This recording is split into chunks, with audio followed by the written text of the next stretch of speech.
e vamos a trasladarvos un pouco cal é esa situación de que partimos deste sector que para nós é estratégico, posto que o 55,8% e 56% dos produtores de toda España están ubicados na nosa comunidade autónoma e comercializamos, entregamos o 40% do leite que se produce, é dicir, cualitativa e cuantitativamente somos a comunidade autónoma por excelencia no apartado lácteo e, por lo tanto, en cantidade e en calidade somos os produtores, como os decía, por excelencia. Sumamos máis na produción de leite en Galicia que as seis comunidades autónomas que están a continuación de nós en cuanto a produción, en cuanto a entrega de litros. É certo que cada ano se incrementa a produción, pero levamos denunciando durante os últimos anos unha situación que é un mal endémico, que é a desaparición continua e constante de explotacións. En xullo do ano 2020 había en Galicia 6.935 explotacións. En xuño, cerrando xuño no ano 2021, hai 6.586. Deixamos, por lo tanto, neste último ano 349, casi 350 explotacións que pecharon. E é certo que hai múltiples razóns, a falta de relevo en algún caso, a falta de atractivos, sobre todo para que se manteña e se fija a población no medio rural, pero é certo tamén que hai unha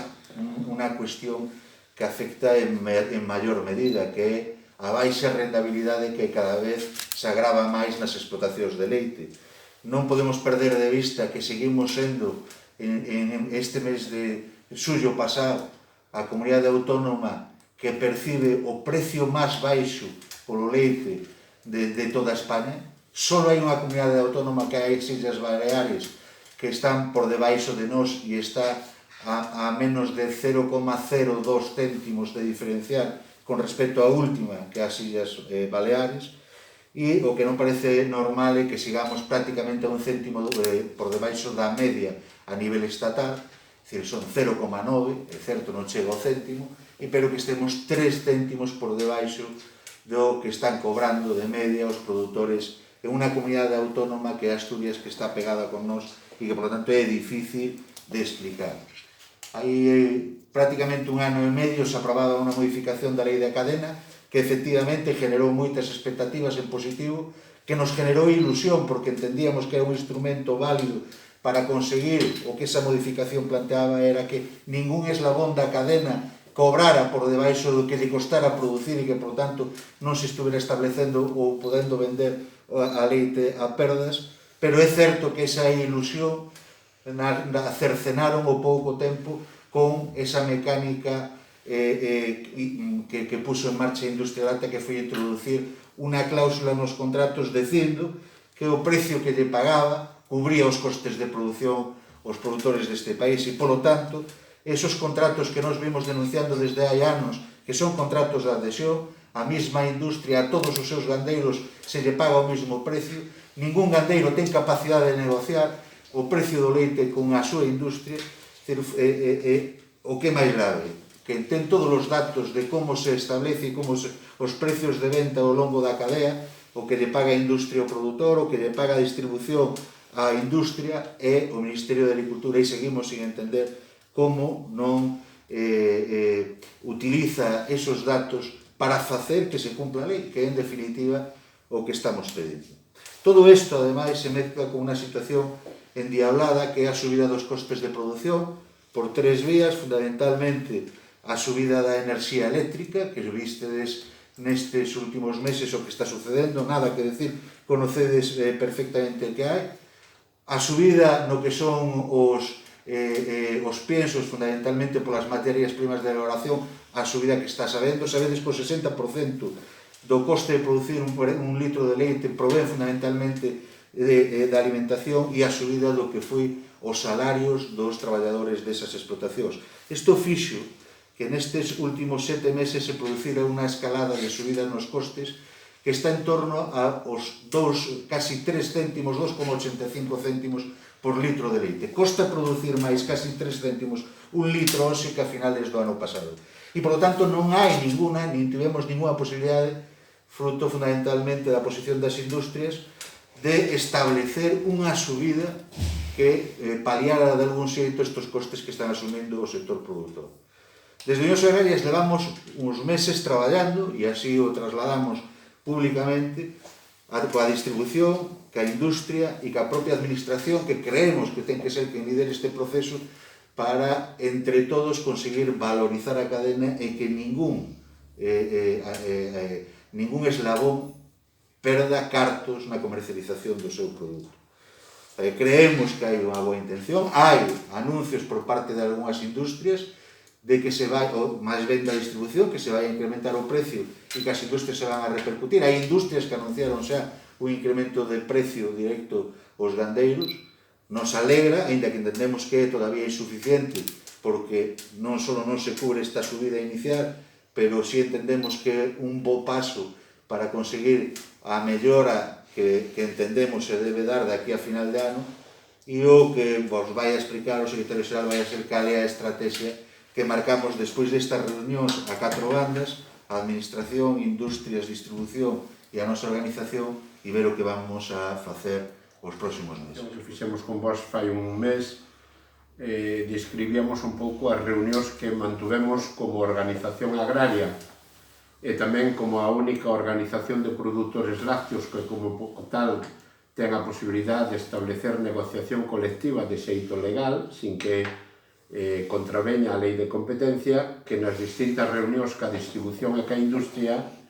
encontrábamos sensibilidade, boas palabras e, sobre todo, a constatación de que non era posible manter a actual situación de banalización do leite na distribución e de venta a pérdidas no sector produtor. Industrias, distribución e gandeiros e a administración temos que ser conscientes que somos un país deficitario, que o actual modelo de cada vez cerrar máis granxas familiares e ir hacia un modelo de macrogranxas non é viable nin económica nin medioambientalmente e, polo tanto, é necesario poñer freno.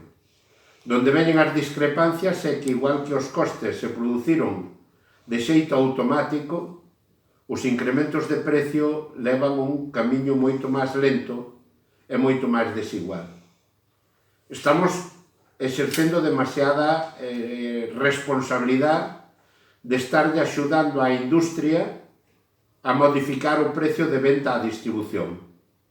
Os gandeiros non lle poñemos factura ao leite que vendemos. É a industria a que nos fai a factura aos gandeiros e é a industria que lle pasa factura á distribución. Por lo tanto, somos conscientes de que a distribución é a que marca o precio e dai que estemos facendo este traballo de presión na distribución, presión na administración para algo elemental. Parece pouco serio que haxa que actuar sindicalmente para facer cumplir a lei. O normal é que ese traballo o fixera a administración e o fixeran os xulgados. Neste momento hai 3 cadenas de distribución que concretaron públicamente o compromiso de irlo facendo en distintos plazos antes de final de ano un incremento do precio do venta do leite ao consumidor para que isto se reparta de forma transparente aos gandeiros, que son a cadena Mercadona, que é a cadena Líder e que Vegal Seroski que o fixo no día de onte. Por lo tanto, pon encima da mesa a necesidade de que a organización daqui a final de mes vigile con contundencia o comportamento que vayan a seguir as outras 3 cadenas que na utilización da marca blanca como produto reclamo son significativas. Unións Agrarias vai a estar moi vigilante de que as boas palabras que nos trasladou Gadis, Alcampo e Carrefour veñan seguidos do compromiso de seguir a estas outras cadenas que xa tomaron unha decisión de incrementar o precio ao consumidor para que a industria lle poda pagar máis ao gandeiro. Ao mesmo tempo, trasladamos, e así o fixemos saber, ás industrias que o mesmo que Naturleite, Celta, Clum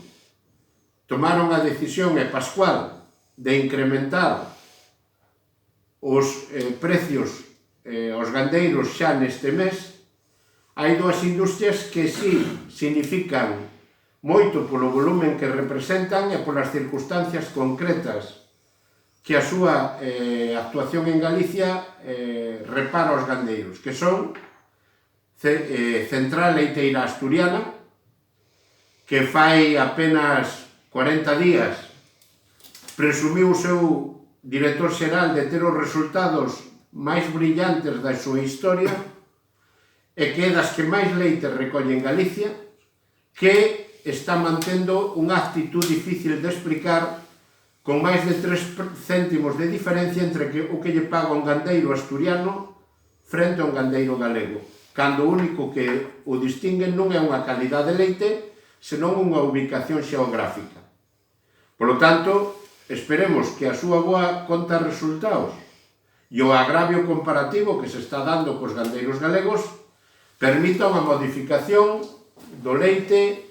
nos recibos que vamos a ter entre o día 23 e 27 de agosto, e o mismo no caso de Lactalis, que está neste momento negociando contratos e que, polo tanto, non tería sentido que o precio a ofertar nos novos contratos do mes de setembro fora o mismo que o do mes de febreiro, porque sería unha clara reconocimento de que se está incumplindo a lei de cadena dos costes de produción, porque ofrece o mesmo precio con uns costes e sin eles. Eso levará as 3 actuacións que temos previsto facer nos próximos días. A primeira delas é, utilizando a base de datos dos gandeiros do Lega, cerca de 2.500, vamos a facer un esforzo contable para incorporar os datos desas explotacións á ferramenta informática que anunciou a Xunta de Galicia de Conta Láctea, para poder demostrar económicamente e fehacientemente con a ferramenta pública de que se está pagando por debaixo dos costes de produción. Traballo que estamos dispostos a utilizar legalmente si, como digo, estas dúas industrias que son pioneras polo volumen e polo comportamento en Galicia non corrixen os precios pagados aos gandeiros na liquidación que van a facer no mes de agosto. Por lo tanto,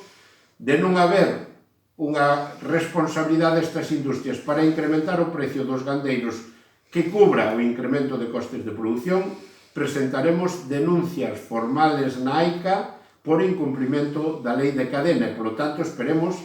que as administracións estén á altura das circunstancias para demostrar que a lei que aprobaron ten un recorrido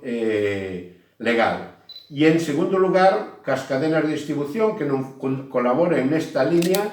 pois faremos a presión sindical suficiente para pedirlle aos consumidores, aqueles que tan agradecidos estuveron co comportamento dos gandeiros e do sector primario durante todas estas crisis, para que colaboren con nós para castigar na cesta de compra a aqueles que siguen xogando a que se cerren explotacións e que lles preocupa pouco onde se produzca o leite. Por lo tanto, creemos que fixamos un primeiro traballo de concienciación, de explicación, de buscar compromisos. Neste traballo teórico recibimos reconocemento e nos deron a razón, e agora estamos no que se dice de pasar das musas ao teatro, pasar das declaracións teóricas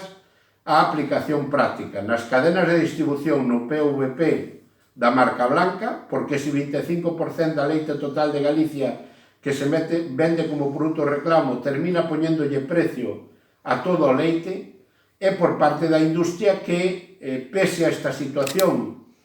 grave dos gandeiros que non cubren costes, eles están vendo como mellora a súa conta de resultado como consecuencia deses 8 céntimos que reciben da materia grasa do leite que non utilizan no cartón e que lles permite remunerar no resto do mercado. Creo que temos razóns legales, razóns morales, razóns sociales, e que unha vez que pasamos das mesas de negociación e da información, si non hai compromiso, pasamos á base de actuacións de tipo legal e de tipo de presión sindical.